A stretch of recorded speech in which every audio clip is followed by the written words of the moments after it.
Hi there, Peter Bell from Marketo here. Apologies for the slightly delayed start. Skype failed me, so I'm on a regular phone. Look, thank you this afternoon for giving me your time. As I mentioned, my name is Peter Bell. I'm from Marketo, and it's the Marketo track as part of today's overall Bright Talk Summit. And the topic I'm going to spend the next 40 minutes or so discussing is, do we know the marketing metrics that matter? If any of us were asked, caught in the lift or in the corridor by our managing director or CEO, if I give you an extra £10,000 worth of marketing budget, then what revenue would you generate as a result and when? I doubt many of us would be able to give a singular answer or indeed an attempt an answer on the spot. And this afternoon's talk really sets out to give you a framework and some ideas and thoughts on how to tackle that question and actually help move marketing into a much more accountable position within the organization. Our colleagues in sales all have gotten very good at this over the years. You will find that your CEO is very familiar with the length of the sales cycle, close rates, average win rates, average deal value and things. And we need to feed those people the same type of information, but on marketing's behalf. Now, one of the challenges we all have is that we know that marketing has impact. We know in our hearts, we know in our heads occasionally, but we know that the marketing we have has impact. The problem is just proving it to ourselves and also articulating that to the rest of the organization. Typically, there'll be 10 marketing touches from the top of the funnel until it's a closed and won customer. But the problem is we get mixed up in a myriad of metrics that don't really matter, whether it's SEM, ABM, SQL, MQL, DSP, CPL, CPA, TOFU, MOFU, BOFU, SSP, RTB. We get into this very granular discussion, which takes us into one of three traps. The common traps we fall into as a community is, first of all, vanity metrics. It's probably not a positive course of action to talk to the finance director when negotiating marketing budget, to talk about how many Twitter followers you have, or how many likes there were on Facebook, or even how many ad impressions were served in a given year. Because it's not a language they understand, it's almost impossible to equate an economic value to that, and very intangible impact on revenue as a result of that. Second trap is activity metrics, telling people what we've done, how many impressions were delivered, as I touched on, what campaigns ran, how many events we've been at this year. Again, this just tells people that we've been busy. It doesn't tell people whether we've been effective in influencing revenue. And then the third, which is the hardest to stay out of, is cost metrics, where we frame ourselves inadvertently as a cost center as opposed to a profit center. And part of the revenue cycle, I don't know, perhaps we'll ever be a profit center, but certainly as part of the revenue cycle should be our ambition, in the same way that sales are regarded as part of revenue generation, then as one of our aspirations, not the only, but one, then we should be considering how we form a part of that revenue cycle and find our place in it. So in terms of starting to address this challenge, and frankly, look to secure a larger marketing budget in the years going forward, rather than constantly being asked to do more with less. My alternate title for this presentation is actually How to Snag a Bigger Marketing Budget, but slightly less professional. So getting back to the marketing metrics that matter, looking at two types of metric. The first is revenue cycle and forecasts. This is really about how effective we are being. How effective are we at generating pipeline and then from that revenue in partnership with sales. Then the second, in terms of program performance, is how efficient are we? Are we spending in the right areas? Is our marketing mix the right one? Is it having the type of results that we would reasonably expect? Now, I want to take the first one and just look at this. So this is our aggregate. This is a model I'm going to share with you, which talks about our aggregate impact on company revenue. It doesn't look at individual program performance, and I'm looking to build a higher level abstraction that creates a conversation which is easy to be had with finance, with sales, and with the managing director. And in time, to have an ability to offer a predictive forecast, answer that opening question I posed, which is, if I give you £10,000 additional marketing, how much revenue will I get back? So first thing you'll recognize here is the ubiquitous funnel, and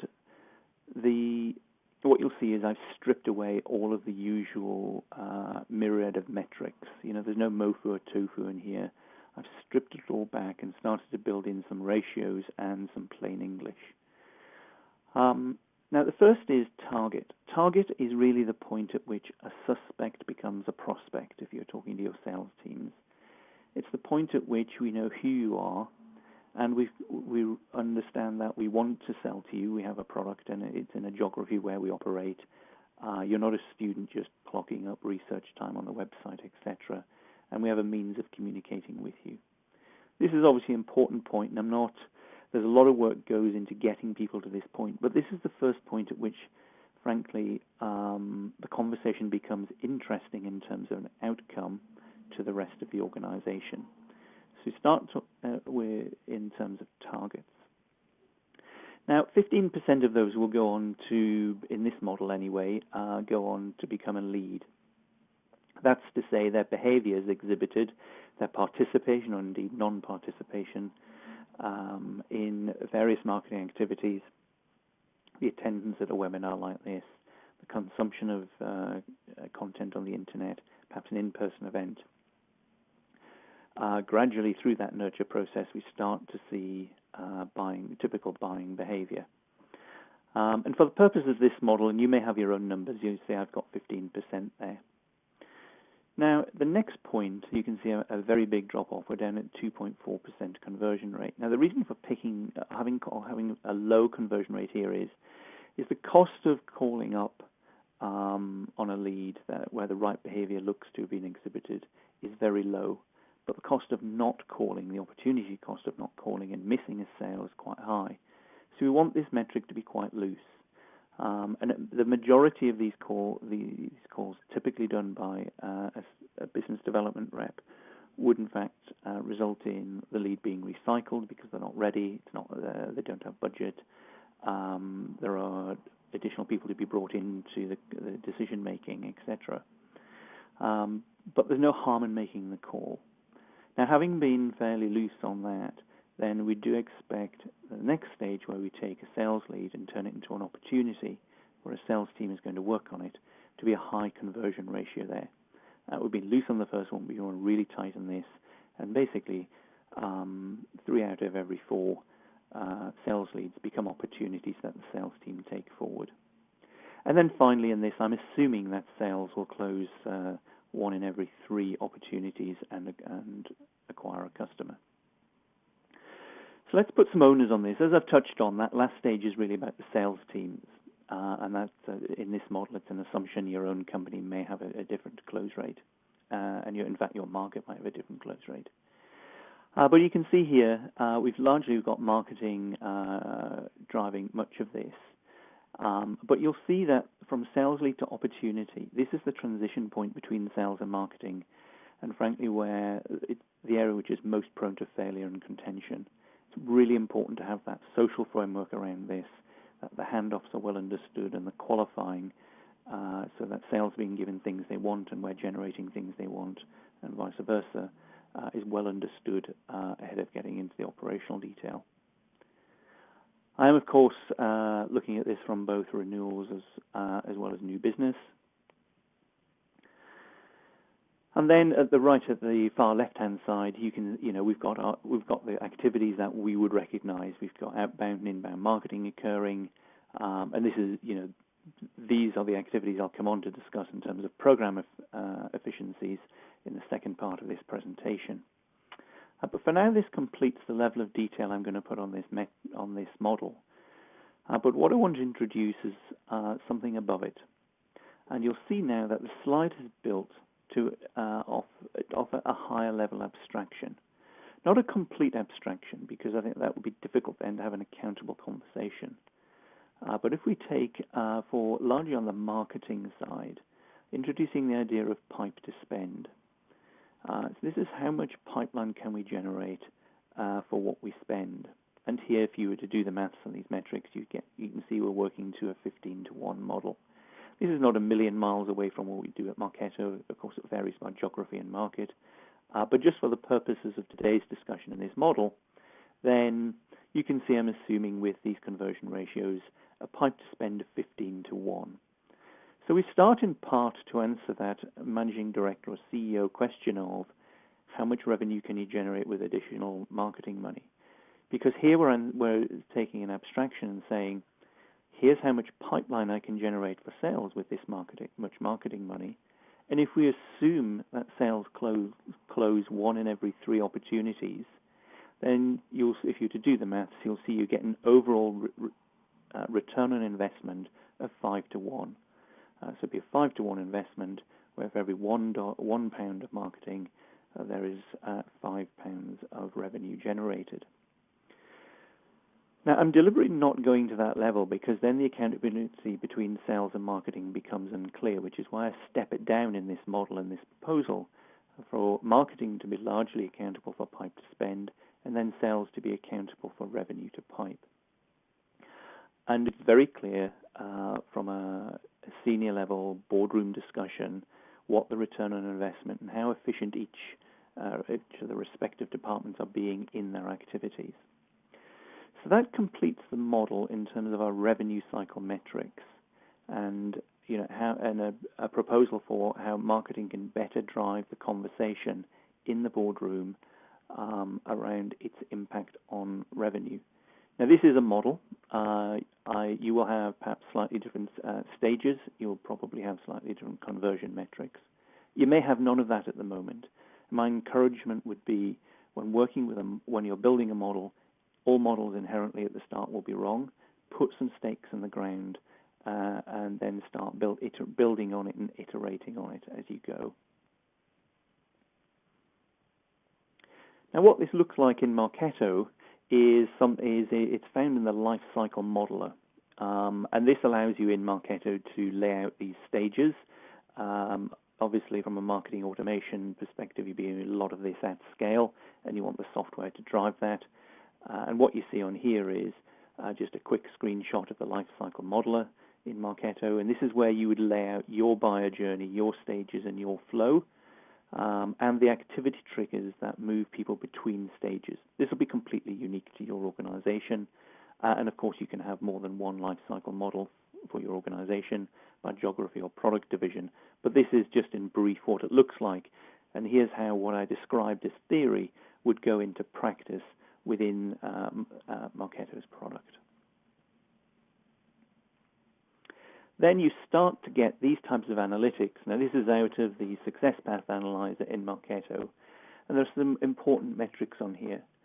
First of all, we have the inflow and outflow, and this talks to our program activities, and are we seeing sufficient flow at each stage. You can also see, in terms of the balance, is the overall pipeline in balance? Do we have certain stages that we've defined which are either starved or are in fact just stalling the progress of a lead at some point?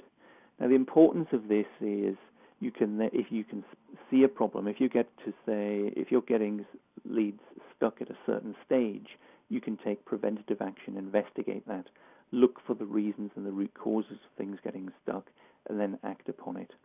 It could be the quality of the content, it could be simple human error, it could be a myriad of things.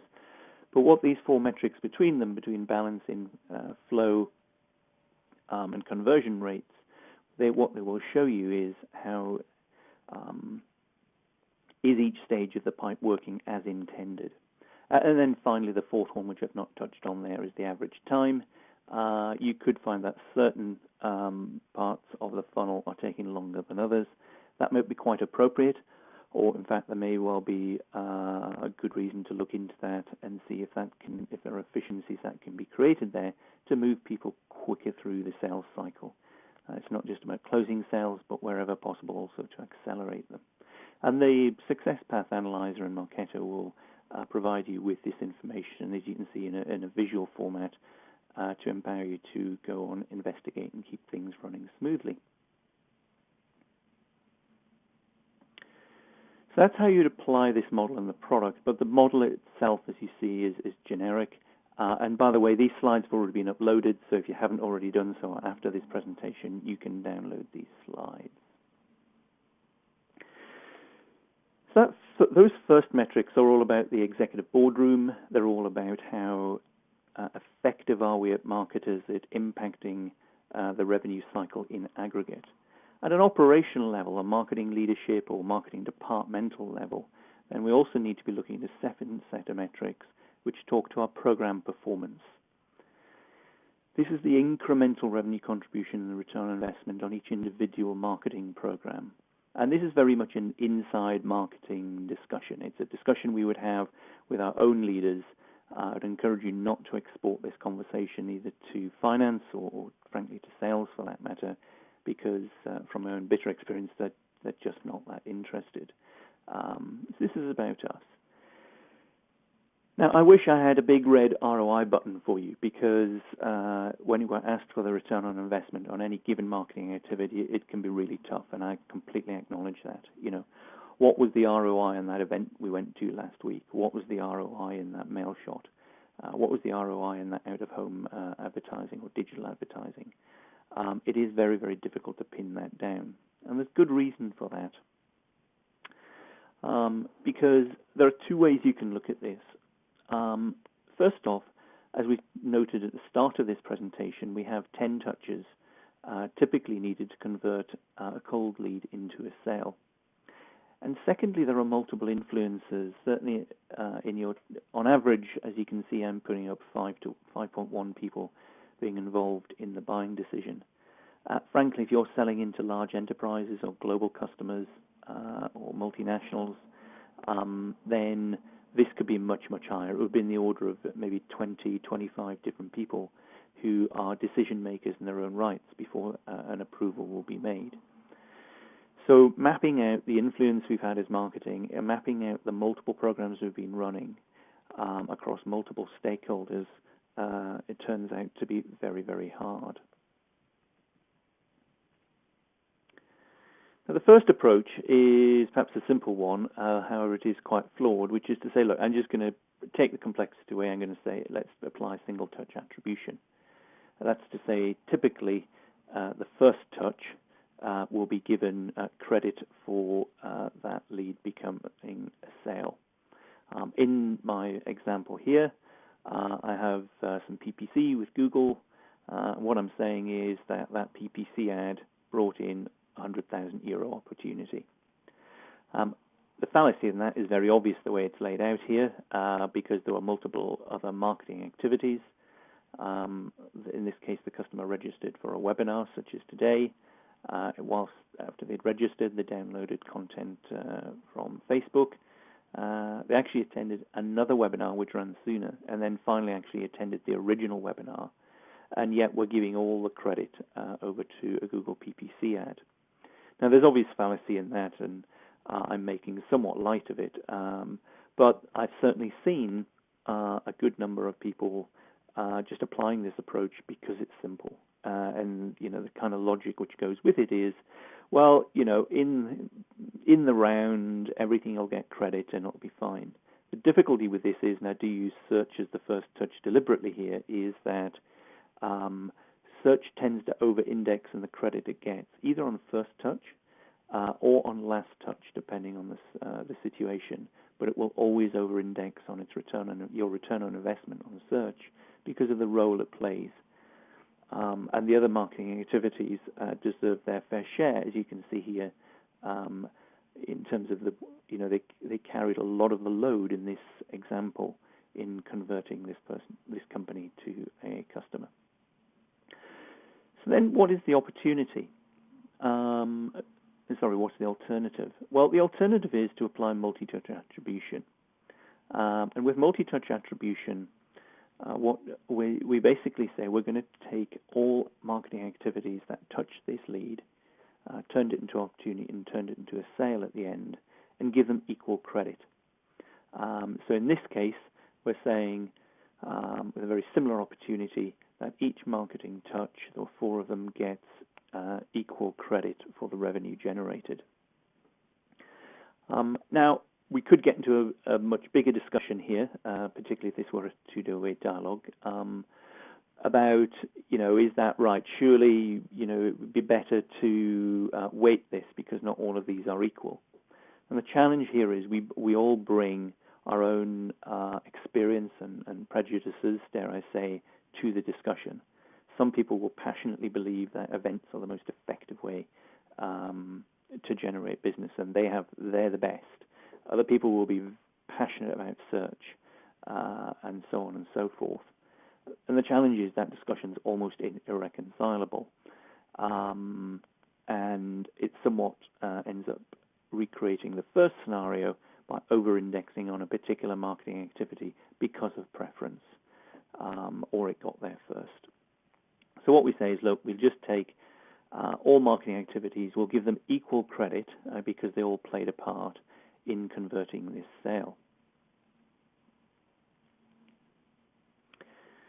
Now this comes out of the report builder and Marketo, so you can start to visualize then what this looks like. And what we have here in this simple report are all of our programs, what we spent on them in the first column, how much multi-touch pipeline was created, multi-touch opportunities, what was the ratio, and I'll come to this in a moment in some detail, and the percentage above the minimum ratio.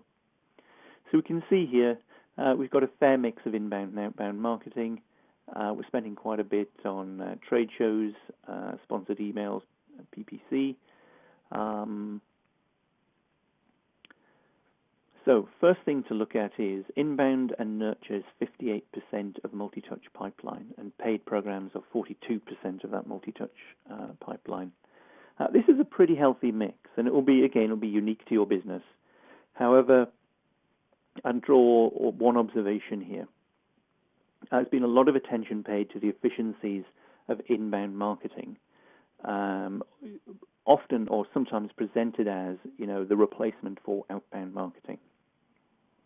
Now, inbound marketing is a great addition to the mix. However, if you've got no product awareness, you're breaking into a new geography, or you've opened up a new product line that you're not known for, then there is a need for outbound marketing. There are others that happens to be the obvious example.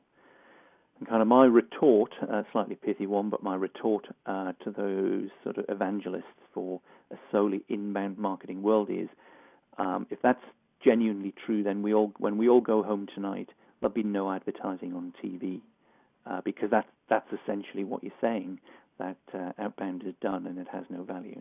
And patently, when we get home, we will not have advertising free TV. So a good mix here of outbound and inbound, with consideration for what we're trying to accomplish throughout the whole purchase cycle. Then what we're looking at is the ratio. Now this is carried over in principle from the first model. What we're saying here is that, as per the earlier part of the presentation, that anything which has a pipeline ratio of 15 to 1 or more is fantastic. We're giving ourselves a little bit of leeway here by saying that anything under 10 is a fail, but we're not being binary, sort of above 15 is great and then below 15 is terrible. We're giving ourselves a range to operate. And what we can see on this table is that sponsored email is at 12.8, trade shows are at 10.6, PPC at 13, webinars very, very successful at 25, etc. And on the surface, this looks pretty good. We've got some work to do on content syndication and field events, and that'd be the first point of insight in this particular report, to go back to the respective marketing teams and start to look at what we're spending on. And I'll come back to this point in a moment. But to get real value out of this and drive efficiencies in our marketing spend, we need to act upon what we see. I just want to go a bit further before getting into that, because this final column, I want to look again at trade shows, because trade shows were coming in at 10.6 overall. And on the surface, that looks fine. They're at the bottom end of our operating range for return. That should be okay. Why look further? But what this final column says is that whilst the overall ratio is good, only 49% of all the trade shows we went to were above my minimum threshold of 10 to 1. That means that 51% of the trade shows I went to were not good value for money. Their return, their multi-touch ratio was less than 10 to 1, and they're failing to deliver a return on investment. So, in this case, my overall event's return is good, but I've got some bad eggs in there that I need to weed out. Now, it might be we stop going to that event. There may be something temporal at the event this year that meant it was poor, but we'll go back next year. It could be that we take that event out and switch into another channel, or we switch into another event. There are a multitude of ways that conversation could go. But what you can see here is the beginning of a very purposeful conversation about why we're going to that particular event. And the answer we've always gone, or our competitors go, kind of falls by the wayside, because you're looking at it from a revenue perspective, looking at it from a return on investment perspective, and saying it's not good value.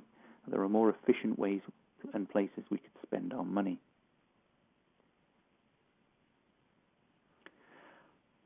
Now, looking at there are two ways to look at this in Marketo. The first is an opportunity influence analyzer. What this provides you is the view of the marketing impact on one individual sale. So if you have a long sales cycle and high-value transactions, this would be very, very important. In our example here, what you can see is that the two people who played a role in the opportunity, that's to say this is whose sales we're negotiating with, both of those are ticked at the moment over at Megacorp in my example. And this green area here is sales activity, and it doesn't look like marketing did much on the left-hand side of the chart prior to that negotiation happening. But if I add Sarah Miller to this, who's down there as one of the several people that we interacted with from a marketing perspective, the chart changes. And now you can start to see marketing's impact before sales got involved. The bigger the bubble, the more impact. This is not a live screen, so I can't hover over and show you exactly what happened there. But what you can see is that marketing played quite a considerable role before it was brought to sales and then closed by our colleagues in the sales. So this looks at it from a single opportunity. A more classic way from a marketing perspective to look at this is to look at the programs against one another. And this bubble chart, again, pulled from, in this case, Marketo's program analysis tool. What you can see is four different metrics on one chart. You can see the cost, the pipeline value, the number of people drawn into that program, potential prospects, and then the overall return on investment. And whilst we are spending very little on the blog, it's also not generating much in the way of pipeline value. Perhaps there's an opportunity cost consideration to make there. Our list purchase was quite expensive and returning very little. We either need to switch vendor or stop that activity. But then up here we've got online advertising, which in this chart is both expensive but actually high return on revenue. Not adding that many people in, though, you can see by the size of the bubble. But our webinar program is perhaps hitting on all counts. It's not too expensive. It's bringing in revenue, and it's introducing a lot of new names into the pipeline. So at the moment, it would look like our most effective marketing program. Trade shows you see here, I've talked quite a bit about trade shows, and you can see here very expensive. And that's not untypical. I see a lot of, and certainly in B2B marketing, I see numbers from a minimum of around 30% of overall marketing budget through to upwards of 60, 70% sometimes in some of the more traditional industries being spent on trade shows. And actually, I don't see the type of those. I don't often see the type of returns this particular chart is showing. But you get the general idea about how this works. Now, I see a question up here, which let me take straight away because it's relevant to what we're talking about. How do we track events in this model? We can help a lot with events throughout the whole process flow, and I'm talking here about physical events more than I'm talking about webinars. The same is true for webinars.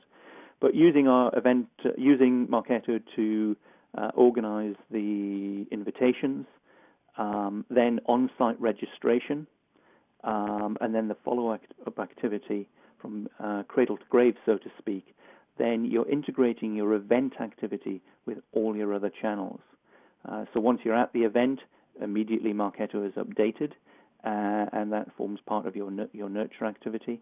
If you registered for the event but didn't attend, that's immediately noted, and perhaps an email communication goes out. But what we do with events, physical events specifically, I'm talking to here, is we integrate it with everything else that is done. Having an event ROI or having it sat separately in a parallel universe really doesn't help with the overall nurture. So let me move forward. In terms of program performance, some closing tips on these. First off, measuring the ROI, but not just for what works, but what could work better. I started to touch on this when I described that only 49% of my events were above the minimum threshold. Superficially, our event strategy in this example is going great, but actually there's a cost. When we look into it further, we could be doing a lot better. Secondly, in order for this really to drive meaningful conversation and practice, it's important to establish goals and ROI estimates up front. The first time around the block, you won't have, actuals to draw upon in many cases. But don't be afraid to put a stake in the ground. Everyone go into it with the right mindset that, look, these are stakes in the ground, but it's a model to hold ourselves accountable to that we'll fine-tune and use more in anger down the line. But if you never set those first goals, you kind of never get into the mindset and the practice of working this way. When you design your programs in Marketo, make sure that you're designing them to be measurable. Use control groups. Even if you're doing simple things like, you've got 50,000 new names from an activity. Take 5% of them and don't nurture them any further. Be bold and confident not to nurture them. Then you can show the difference between those you do nurture and those you don't in the revenue cycle, and you'll be able to start to talk about what would have happened if you hadn't invested in nurture, because that can certainly be a line of questioning we face. And then finally, use all of this to focus on the decisions that improve your return on investment. At a program performance level, this is all about driving efficiency. Is this the best way to spend the money? Is this the optimal return we can get on this given activity? Is this channel working for us, or should we change the overall mix to invest in something new? I talk to a wide variety of customers who are spending so much in physical events that they're unable to invest in other activities they know would reap benefit. So in their instance, their use of Marketo in the first few months is actually start to understand what is and isn't working in events, in order to then subsequently move into other channels that they've wanted to explore and invest in for a number of years, but been unable to drag the budget away from one particular activity.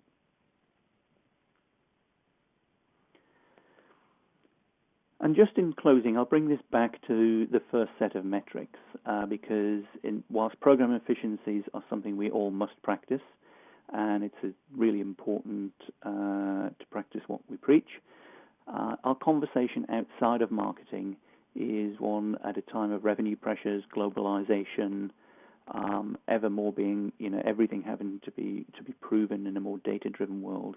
We have to get back to my opening question, which from the CEO and the MD, which is, if I give you the extra £10,000 worth of marketing money, what revenue do I get back and when? to do that, and have that conversation, enable your marketing leader or yourself to have that conversation with finance, with sales, with the managing director. You need a language, and we need a structure to that language in the way that sales already have one.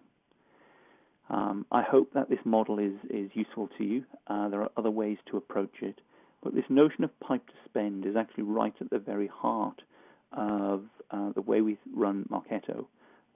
You'd find our founders, one of our founders in the form of John Miller, our European founder, Fergus Gloucester. You'll find on their older blog postings a lot of discussion about pipe to spend. And it's a great metric because without getting vague and without losing marketing accountability, we get away from the complexity. We get away from our SQLs, our MQLs, our PPCs. We start talking a language that people understand at a level that keeps us accountable, but doesn't drag our internal structure and workings in front of the rest of the company that they neither want to hear nor appreciate.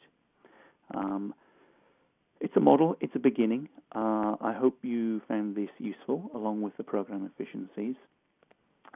We are just coming up to the end of our allocated time in today's summit. So I will close, and then I can take any questions that anyone wishes to submit. And just thank Bright Talk for the opportunity to speak at today's Marketing Intelligence and Analytics Summit. I hope that you found this Marketo slot this afternoon useful and informative. You'll be able to watch the rerun of this, the recording of it, in about an hour, I'm told. So if you give it an hour and there was some of it I was talking too fast or you'd like to re-listen to, then you can do that later this afternoon. And as I already mentioned, the slides are up, already uploaded. If you haven't already downloaded them, then you can do so if you wish. So unless there are further questions, I'd just like once more to say thank you.